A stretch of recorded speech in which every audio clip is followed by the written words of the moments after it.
Hey everybody, welcome to another edition of Minerals Live. Hey everyone. Got the Hi, full everybody. crew here today. Yeah, we're excited to be here. Absolutely. We're excited to be here. Yep.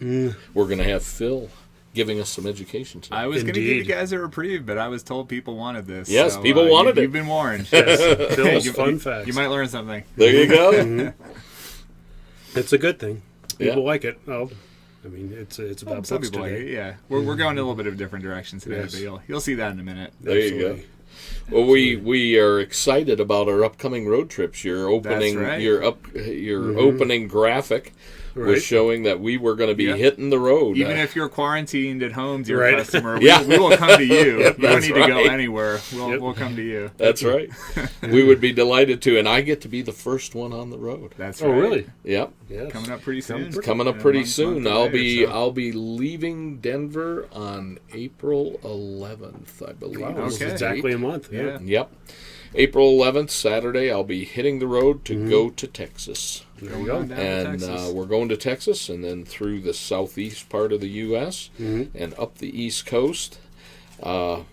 One of my very good customers is near the new quarantine area of New Rochelle, New York. So I'll be slightly near there, Yeah, but by around. then- Show up in a hazmat suit and Right. just disinfect the minerals first. There you go. So we'll be on our way up to that country and then across the northern part of the U.S. Through Ohio and other states on the way back home to Colorado. So it's going to be a 3-week long trip and looking forward to it. Have a van full of brand new stuff. We've gotten several major acquisitions, and we're working on another one that looks like it could happen today. And if it happens today, we'll have a bunch of new rocks on Yeah. the road. Absolutely. So Great new really, things. really excited about it. And I think after I come back, then Phil hits the road. He goes to the upper Midwest and Yep. kind of extending now down into Ohio and Pennsylvania and all sorts of states, Kentucky. If you're in those areas, you Yep. want to see Phil with a van load of minerals, If please. your state does not touch the ocean, there's a chance I might be visiting there. That's right. And it's east of Colorado. That's right. Although he is very familiar with the Great Lakes. I am. So, I am. Yep. He'll be up Be up up there, too. around the Lake Michigan and Yep. whatnot. So There you go. you can go see the Rock and Roll Hall of Fame up there in That's Cleveland. right. Yeah. Craig has been, I think. Yeah. Yeah. It's not bad. Although I know you're primarily interested in Just the classical music. Oh, you yeah. know. Yeah. Little opera. Refined taste. I don't know if they have an. an. Yeah, I don't know if they have an opera museum Nah, here I in the like- U.S. I like do it they? all. All right. Anyway. So And then when Phil gets back, I'm off to the west. So Yep. I don't know if it'll be late May, early June. Yeah. It's normally early June, but with the China shows postponed at least. Could be. It depends upon when Phil gets back. yeah. Yeah. All right. We'll be hitting the road three trips in a row. So Yeah. if you were anywhere in the U.S., chances are we can come and see you. And the cool thing is we are actively adding a number of collections, and so each one of us will have a bunch of new Yep. stuff on the road with us. So Each trip, it's yeah. each trip, and the lab is busily working on cleaning things and getting it labeled and ready to go on our trips. So we're going to have some great minerals with us and very affordably priced. We're really going out there, focusing very hard on the prices. We'll be talking a little bit more about that on our website as well here in a little while. Right. But yeah, having an increased focus on bringing you things that are high quality and very low price. There you go. And there's been a little remodeling up at the wholesale A little warehouse. spring cleaning, Yeah, if you will. Yeah, Graham's gotten a new office for his It's West Side business. Yeah, Jennifer and George hooked him up. Yeah. they got him set The up. rent is very reasonable. Yes, indeed. Yeah, if you can deal with the smell, it's actually quite nice. Yeah. And this little facility had to be installed up Right. at our wholesale warehouse. They've been out without water Water, for. Are they still without? I think so. It's been a couple weeks now. So Yeah, some of the plumbing is a little antiquated up at the wholesale warehouse. It's a beautiful warehouse, and it's quite large and spacious. Stores a lot of minerals, and they do all the preparation and boxing of our wholesale material up there, and gives us plenty of room. Some of the new batches of minerals that we've recently acquired are all laid out on the tables there, and we're sorting through them for things that are going to go to retail, things going to Keystone marketing, and wholesale. But my goodness, they're without the necessary plumbing. They're tough. They're outdoorsy, get her done kind of people over wholesale. So they're taking it in stride. And luckily for you, dear customer, if you come and see us at the spring show or want to shop Keystone Minerals, you don't even have to come to the warehouse and use the porta potty. That's right. You can come see us at the Crown Plaza. Yep. There you go. And they will have plumbing. Facilities there. They do have great plumbing. Yep. Anyways. Well, there was one year when the probably wasn't so good. Yeah, this is true. The bathroom was backing up and water came up through a drain. Oh, my gosh. Oh, yeah, I remember on the show floor. Right. Yep. And so the Crown Plaza show, that's another thing we should probably mention. It's going to be like the 10th, 11th, and 12th. Same time you're leaving. That weekend you head out of town. Yep. About a month away. So I plan it that way so that I'm not there at the Crown Plaza. I know how much you love mineral shows. Oh, goodness. Man. Yeah. Well, anyway, for those of you who want to come see us there. Oh, yeah, it's going to be a killer. Yeah, absolutely. We'll have a lot of good new Keystone rocks. The warehouse crew is busy prepping stuff right now, so stay tuned. Absolutely. And a lot of great new stuff. Yep. That stuff that's out on the table now, we can't talk about it, but it's beautiful. Yeah, there'll be some very pretty new minerals for all the Keystone customers at the spring show. Yep. And speaking of good deals, I think Steve alluded to there's been a little change on the website. A new page added. Yeah. So you guys asked, and we listened. Right. Yeah. We got a special new double Keystone section of the website. So 10 rocks updated every week. Nice photos. Hopefully. Descriptions by me that don't make you barf. Just trying to offer some good minerals at good prices. Yeah. So make sure you get on there and check it out. Great tanzanite for double Keystone. Right. Beautiful specimen from China. You don't see these that much anymore. And this is a nice big piece too. Right. It's a little hard to tell. Yeah. You know, scale, when you see a specimen on matrix on the feldspar matrix, you go, "Oh gosh, that could be a miniature." But this one is a nice big piece. All right. What would you estimate that specimen at in terms of size? 15 centimeters. 15 centimeters. Yeah. So 6-inch piece for $300, folks. Yep. Beautiful orange spessartine garnets. Go out and take a look at it. He'll have this updated each and every week. There'll be some great bargains. You don't have to wait for an auction and participate in an auction. We're going to slash the price, and you can be the winner of this. I think it started last week? Yep, started last week. And we sold a bunch of stuff. Sold 3-4 pieces already, and I just added some more rocks this morning. Yep. So if you get on right after the show, you can see some of the new things that we've been adding to it. Yeah, super. Awesome. And in addition to that, today we have a new installment of That's right. You've Phil's been Fun warned. Facts. I'm actually going to learn something today. I don't know. You might know a fair amount about books already. Anyways, we're going in a little bit of a tangential direction today, but I was thinking what I could do that was a little bit different in terms of education. Why not talk about mineral books? Yes. So a lot of you may be asking, why should I care about mineral books?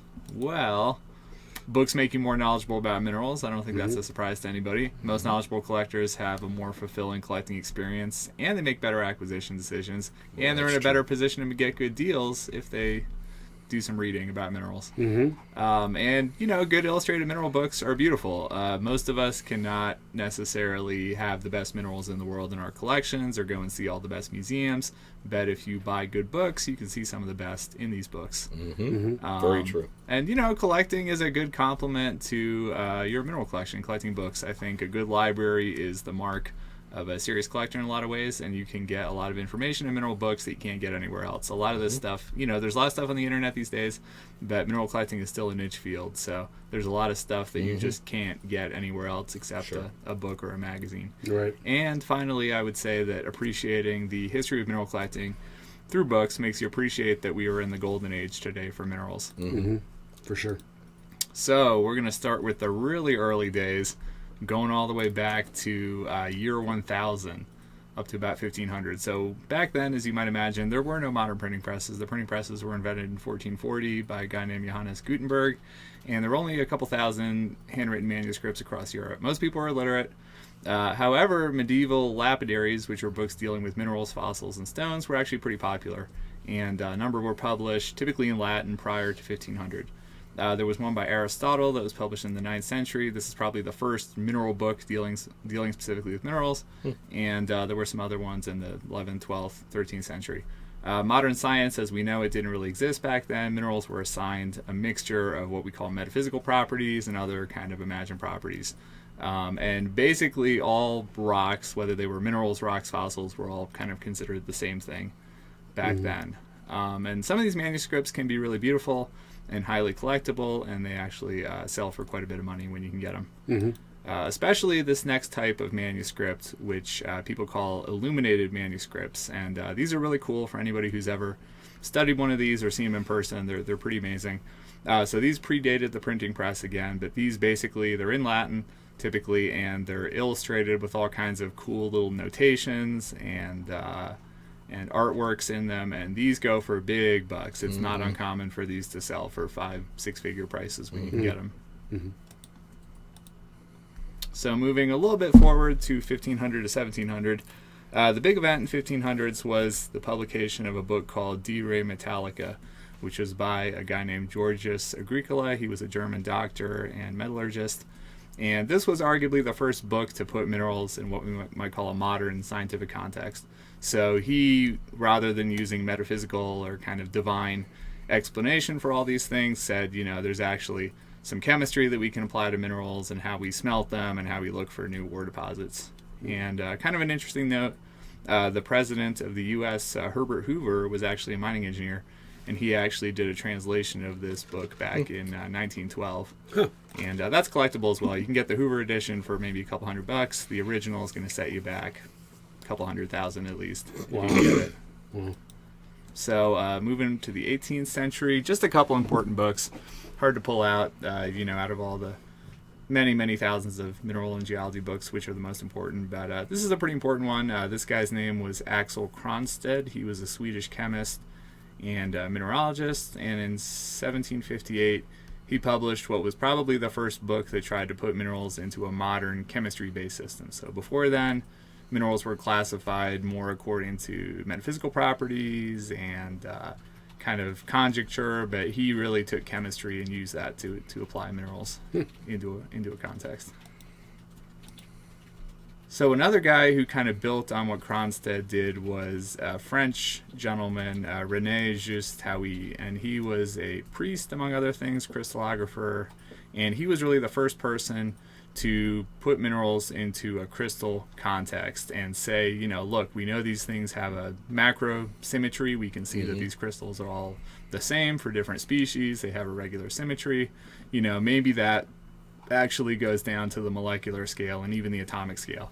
And this was pretty groundbreaking because nobody had really said this before.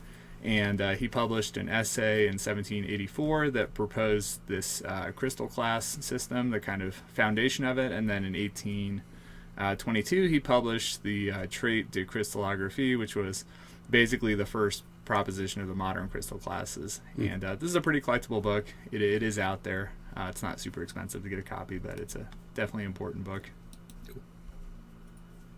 So another important book in the 19th century, moving a little bit forward, is James Dana. So James Dana was a mineralogist and professor at Yale, and kind of building on what Cronstedt and how he had done, he published his system of mineralogy in 1837. And a lot of you collectors out there have heard of Dana's system. This is still an important way of classifying minerals today, and basically he came up with a way using a mixture of math, physics, and chemistry to classify minerals.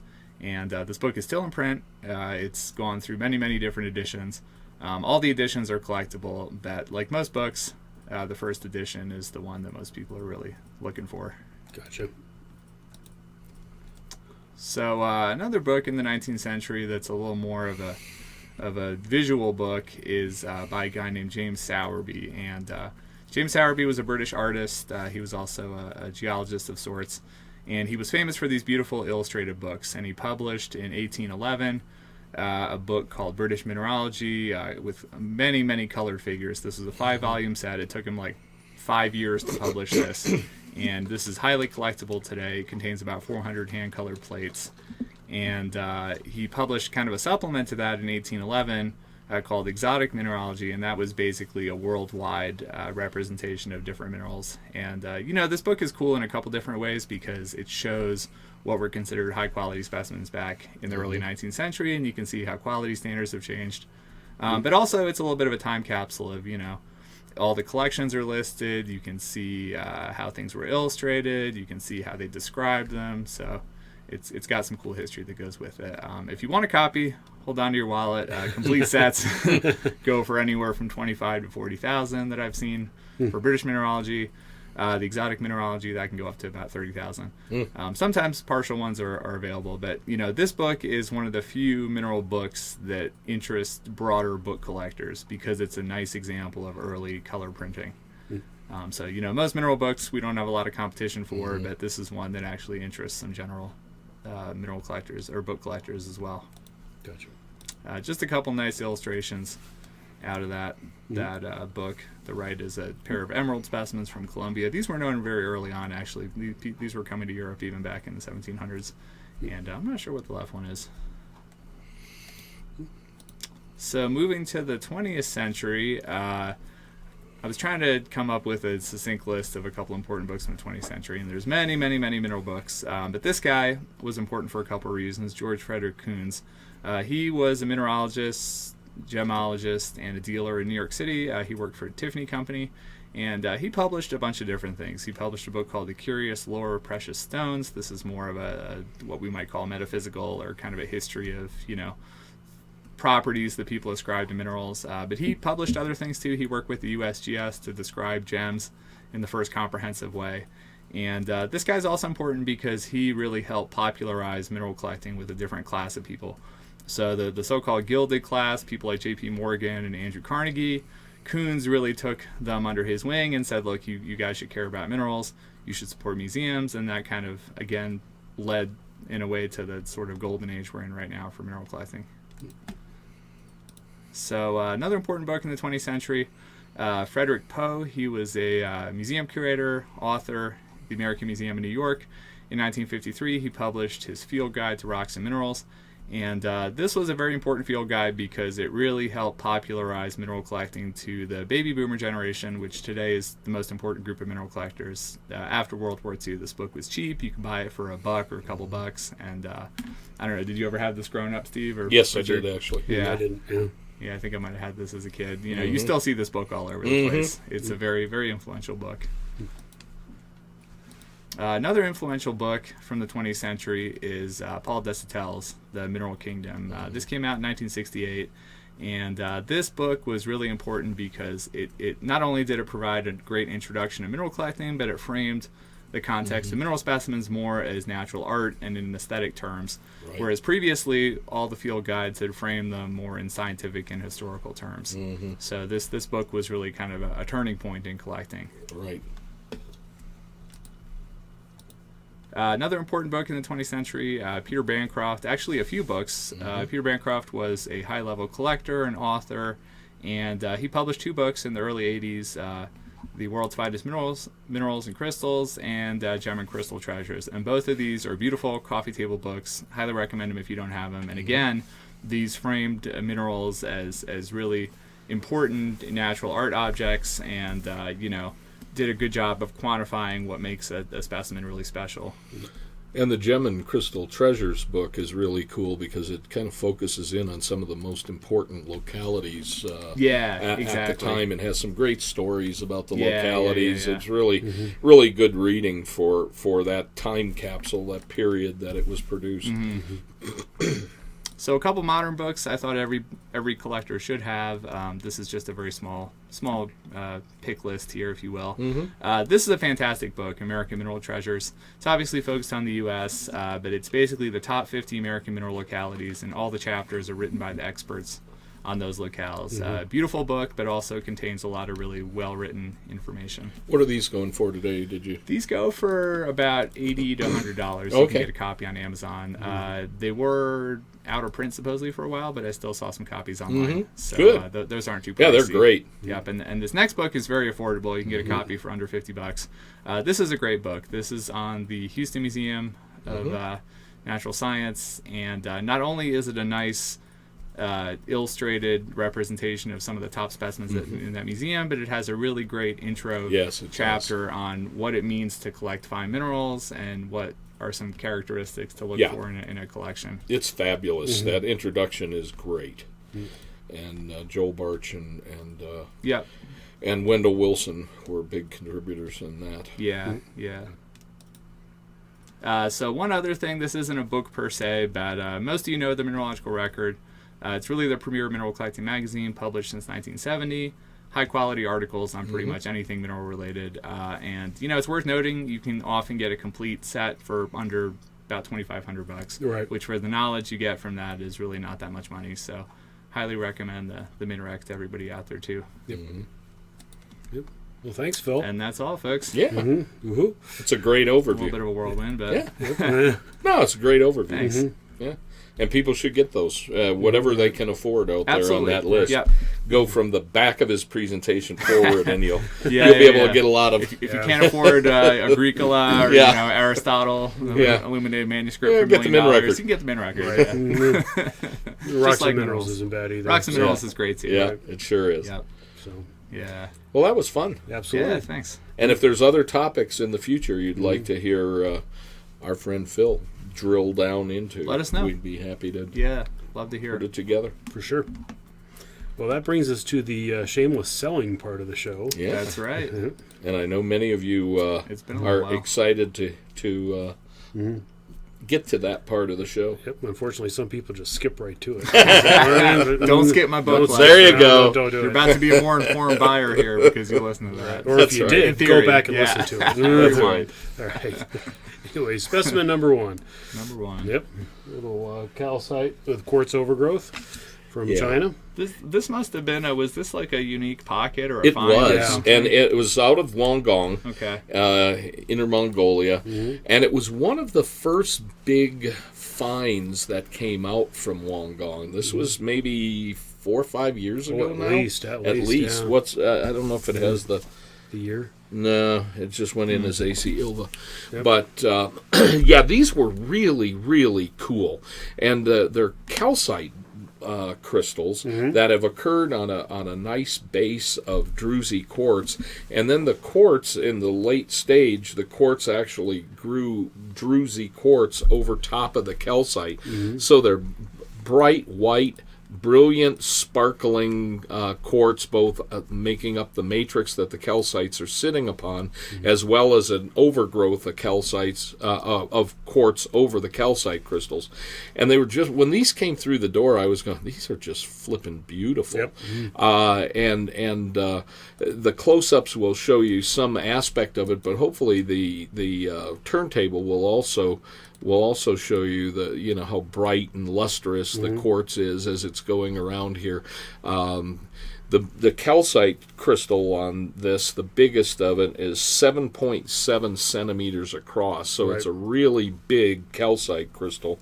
They're very well formed, and there's some color contrast between the essentially opaque calcite crystals and the brighter transparent quartz crystals. So it's really quite lovely and very aesthetic piece. And one of the things we wanted to illustrate with this particular specimen today was the kind of pricing that we'd be giving in the new section of our website. And original price on this piece was up around $2,750. And if you had it on your website in the 75% off area, that would sell for about $675. It would, and it can be yours for that price today. We're going to do it. Yep. So it's not $1,500 as No. this shows. That's right. It's $675. That's the benefit of watching and getting that information. That's right. Unless you're a $675 today. And what do you call the area on your website? Do you have a special name for So it? if you go to the homepage, folks, and you click on the right topmost link, you'll see a little final call button. Just click on that. That'll take you to the page. Updated all the time, and it's just a final call page on the main Collector's Edge website. And I love the graphic you've built for the final call. Insane deals. Yeah, actually, either I'd never seen The Shining or it had been too long because I didn't get that reference. And I said, why do we have a deranged photo of Jack Nicholson on our website? This is kind of interesting.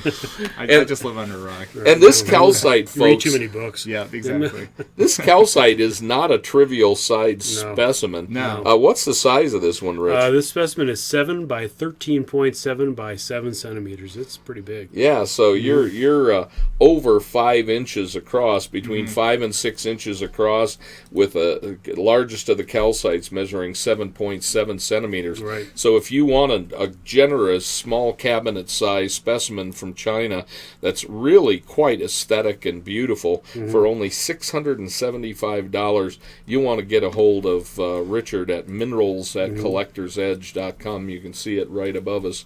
And send him an email. Tell him you want him to send this out to you. And we, as you all know, most of you who are watching watch us on a regular basis because there's often great presentations by Phil or wonderful specimens being offered. Right. You can get us at minerals@collectorsedge.com. And Richard, send it send on those to approval. you. Yeah, on approval. No money to you on the outbound shipping. leg of the Yep. shipment. Anyway, moving on. Specimen number 2. It's a beauty. Yeah, this is really a cool piece. Yeah, This these piece. are real classics. When did these come out at Santa Eulalia, Steve? It was. I'll tell you, it was Some long time time ago. Time flies, but I bet it was 30 years. Wow. Okay. I mean, it was a long time. Yeah, I knew this was kind of a historic find. Yeah, it is. These purple And creedites. they're wonderful examples of Yeah. the species. Is really, in my mind, as good as it gets for the species. Yeah. They're really nice color.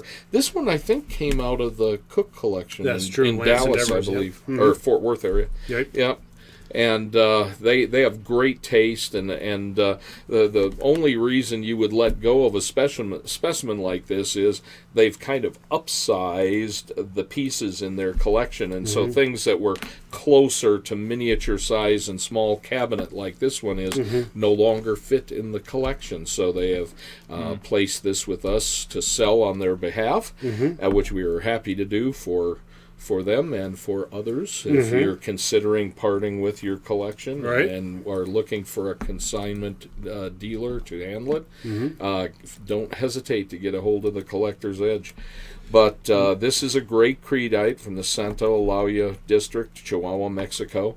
And what's the size of this one, Rich? This one measures 5 by 7.2 by 4.5 centimeters. And the creedites, unlike the creedite from a lot of other localities around the world, which are, nearly 1 or 2 millimeter size crystals, or something. these are 1.5 centimeters for the longest of them in length. So that's a big crystal and nice color. A lot of times they're a very pale purple, as well as other colors. Some of the orange ones that come out of Mexico as well. They're kind of a rusty red color, but they're nicely formed, nice balls of creedite crystals with crystals of similar size to these. But this is purple, and it's a really pleasing color, really attractive specimen, and we're giving a great price on this today as well. Absolutely. This is a quality specimen, folks. Yep. Just $4,500. Yep. $4,500, and it even comes with a custom-made Yep, stamp. that's right. It's got a beautiful engraved Sunnywood base there with it too. Yep. So if you're interested in this piece, get a hold of Richard ASAP. Yep. That shouldn't last long. This It's a one won't beautiful last long. piece. Yep. Real rarity. Specimen number 3, I just couldn't resist it. It's a real oddity. Isn't that great? Yep. Yeah. This Oh I man, love it's these things. beautiful too. Yep.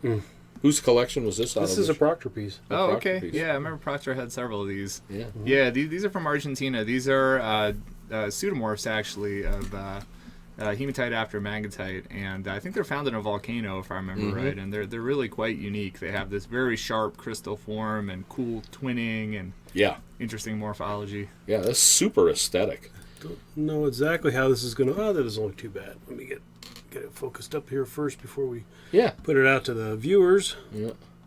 Well, that's fun to see on a turntable. Yeah, very 3D. I think these are found as floaters, pretty much all of them. And really sharp crystal form and a nice kind of sparkly surface luster too, made up of all those little hematite crystal faces. Right. I remember it was the early 90s. It was before I came to work for the Edge. I was in the Holiday Inn up on the 3rd floor, and I walked into a room, and it was just a bed with these things covered with it. Isn't that something? Yeah, they're spectacular. They really super well crystallized, and often a kind of a sparkly metallic surface as well. So love them. Get back to the still pictures of them. Yeah. So you can kind of see the surface detail. Right. And you can see how razor sharp this crystal cluster is. It really is fantastic. What's the size of this one, Rich? This measures 8.5 by 3.3 by 2.8 centimeters. Yeah. So 8.5 centimeters, you're talking well over 3 inches in height. Small cab piece. And just really well formed. And, that's one of the things about the Proctor Family Trust Collection, that Keith and Mona have great taste, and when he was out there pounding the pavement looking for great things to add to the Family Trust Collection, he was selecting really aesthetic specimens, well-formed specimens, and things that you can be proud to add to your collection. So this is another example of the beauty of the pieces that are in the Proctor Family Trust Collection, and really a spectacular piece. What's the price of this one today? This one is just $2,000. Yeah. Yep. So it's a great deal. Yeah. Very attractive. All right. Let's get back. All right, here we are. Moving on to specimen number four. Going down to South America on this one. That's right, a little piece from Colombia. This is a tough thing to get, folks. Nice emerald on matrix. Yep, and associated with well-formed calcite crystals. So this is one you're going to want to keep an eye on on the show today. This is we've actually hammered on the price on this one a little bit as well. We weren't able to offer the 75% off on an emerald from Colombia, but we are going to offer you a special price today. And this is a good miniature size piece. The prices that emeralds are selling from Colombia, I don't know if many of you go out and look online at the prices of emeralds from Colombia, but they've been, over the last 5 to 10 years, just been going through the roof. And so anyway. I mean, if you went down to Colombia, folks, to try to get this, I can guarantee you, with all the trip cost and effort and everything, you'd end up paying more for this piece at the mine, I'm pretty sure, than what we're going to offer it for today. These are good sized crystals. They're up to about 1.7 centimeters. Nice, rich green color. And the calcite association is really classic. Yeah, and if you buy it, the clarity of the specimen will be sharper than the turntable. It actually looks a whole lot more like the nice still photo. I was just talking to our IT guy before the show about getting a new camera, and we just this turntable camera we have right now just ain't cutting it. I mean, God bless Logitech, but for a turntable they just don't work very well.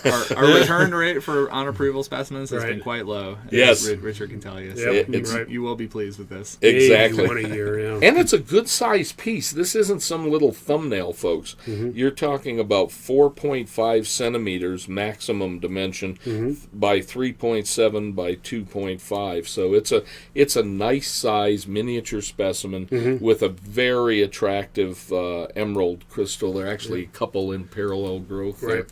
And really a very attractive specimen. Absolutely. You'll be happy when you get this one, especially because we're going to even give you a little better discounted price. I know. That's right. I mean, look at this. It was Minerals Live price going to be $22.50. What are you doing, Steve? it's going to be $1,800. Oh We're God. taking another $450 off the price today for you. Get a hold of Richard. Get this one sent out to you. If you don't have an emerald in your collection, and a lot of people don't because they are generally very pricey. Yep. But a matrix emerald specimen with calcite in association with the emeralds, it's a great piece, and would love to send it out to you. Yep. It pays to have your volume turned up. Yep. Indeed. Yep.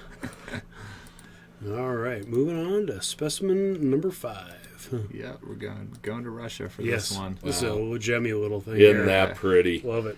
The color's really spectacular. Kind of a nice cranberry red, very reminiscent of the Jonas mine deposit It is, down in Brazil. A lot of people have made comparisons between the Malkan district in Russia, where this tourmaline is from, and the Jonas mine. Yeah, and it's funny because we have so many tourmalines in inventory here at the Collector's Edge, and we've actually been able to hold the Jonas mine pieces right next to many of the Malkan pieces, and if they weren't labeled, it's really they're very, very close. Many of them are very close in hue. It's almost impossible to tell the difference between them. One of the nice things about this particular piece is that it's got super luster on the both the terminal faces and the prism faces, and great color zonation as well. Yeah, very bright. Yeah, great complex termination and good bright luster. This is really indicative of the best tourmalines from this locality. Absolutely. And it's associated with a little bit of albite. It looked like at the bottom. Yeah, That's little correct. Little albite there. Nice association. Yeah, Yeah. very pretty piece. And this locality is closed, folks. It's basically a done deal, I've heard at this point. Yeah. I've talked quite a bit with the authors. I helped write a MinRack article last year on the district, and it's really kind of waning out now. So if you don't have a good one of these tourmalines, this is a good time to snag one. Yep. And this is one that a toenail collector could really love. What's the size on this one, Richard? This one measures 3.1 by 2 by 1.9 centimeters. Just a little bigger than a thumber.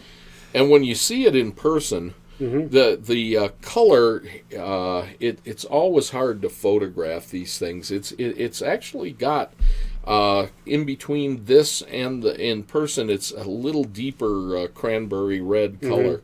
So it's a little more purple red in the on the picture. On the pictures here, but it's really a nice red cranberry red color. Yep. Very, very, very pretty. And it looks a little bit more prismatic in person from the distance. It looks a little, for one reason or another, a little bit more squat here. That's the aspect ratio of the screen. Actually, compresses everything. Okay. So probably the viewer isn't seeing it squashed like this. Okay, interesting. Right. Okay, cool. Right. That's just what we're seeing on the software we I have see. right now. And what you see when you get the specimen in the mail, you're That's you're right. gonna like. Yeah, it's 3.1 centimeters tall, so it's a nice tall elbaite crystal from Malkan pegmatite in Russia. Yep. And what's the price? Today is $1,900. It's great. Yep. Pretty little piece. It little really jewel. is. You'll be happy you ordered this one when it comes to you. It's really quite lovely. Yep. Really pretty piece. And that brings us to specimen number 6. And guess where that one's from? We're staying on theme here. Give you a hint. That's right. Sweet Home Mine Roto. There you go. There you go. It's a beautiful piece. Yep. I love this one. Yeah, this is a great miniature. Big crystal and nice placement on matrix. Yep. Often we have offered single crystals here, but this is a really lovely matrix example. Yeah. Really super little piece. And it's from the Millennium Pocket, which was in the fluorite rays. And I think, to my taste, I've mentioned this on air before, but the fluorite rays area produced some spectacular rhodochrosite. Great cherry red color. and incredible luster. When it's turning around on the turntable here, these faces are just like glass. They're reflecting nearly 100% of the light that's bouncing on them back to you. So they're really, really glassy luster, and this is a nice big crystal. Absolutely. It's 2.4 centimeters on edge, so it's almost an inch on edge. Yeah, and even wider across. I think when you get this, you're going to be really pleasantly surprised by the wow factor that this piece has for the price. Right. Yep. Yeah. What's the overall size, Rich? Overall dimensions are 4.3 by 4.2 by 2.1 centimeters. Yeah, so it's a good size miniature rhodochrosite from the Sweet Home Mine in Alma, Colorado. Right. And like I say, the Millennium Pocket, Steve's Pocket, Graham's Pocket, all of these famous pockets out of the fluorite rays. Spectacular color, great luster. And this is a nice big crystal. Yep. Anything an inch or so on edge was an important crystal. Right. When they were half inch or smaller, it was more in the normal range of what you would see in many pockets. But when you got up around the inch size, that was kind of a crossover in the importance of the specimens. If you got an inch size rhodochrosite specimen, it was important. So that's a beautiful crystal. It is, and at just $3,500, it's a super deal. Yeah, can't go wrong with this one. Yep. Let you have one more look at it. Spinning around on the turntable. And the color on actually in the camera here is actually pretty good. Through. Yeah, the focus is not, the color's coming through. Yeah, you're really seeing the cherry red. That is the real color. Yeah, it is. It's spectacular. So it's a nice and the luster. Absolutely, you see the luster a little better in the turntable as well. Yeah. You can just see it flashing at you as it goes around. It's a spectacular piece, folks. And if you haven't purchased a miniature size rhodochrosite for your collection, this is one you ought to consider. Absolutely. Yep. Get a hold of Richard at minerals@collectorsedge.com. He'll send that right out to you. Absolutely. And as we said at the top of the show, we're in the planning stages for all of our trips, so you definitely want to get a hold of us now so we can kind of plot out our route. If you're somebody that we've seen before, or you watching more recently and interested in getting a visit, please let us know.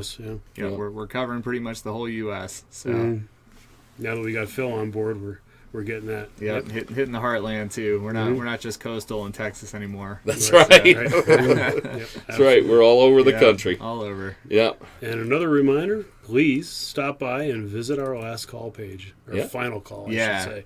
Yeah, I literally added some minerals to it right before the show. So there's some new things on there. We're getting everything is going to have a high quality image. If you see anything that you'd like to see a video of, please Phil at collectorsedge.com, send me an email. I'd love to send you a quick little video of everything we have on there. Sure. There you go. And how do they get to the final call? They go to just www.collectorsedge.com. Look in the upper right corner of the homepage. You'll see a link. It's in red, so it's very easy to spot. Just look for that red final call link and click on that. Super. There you go.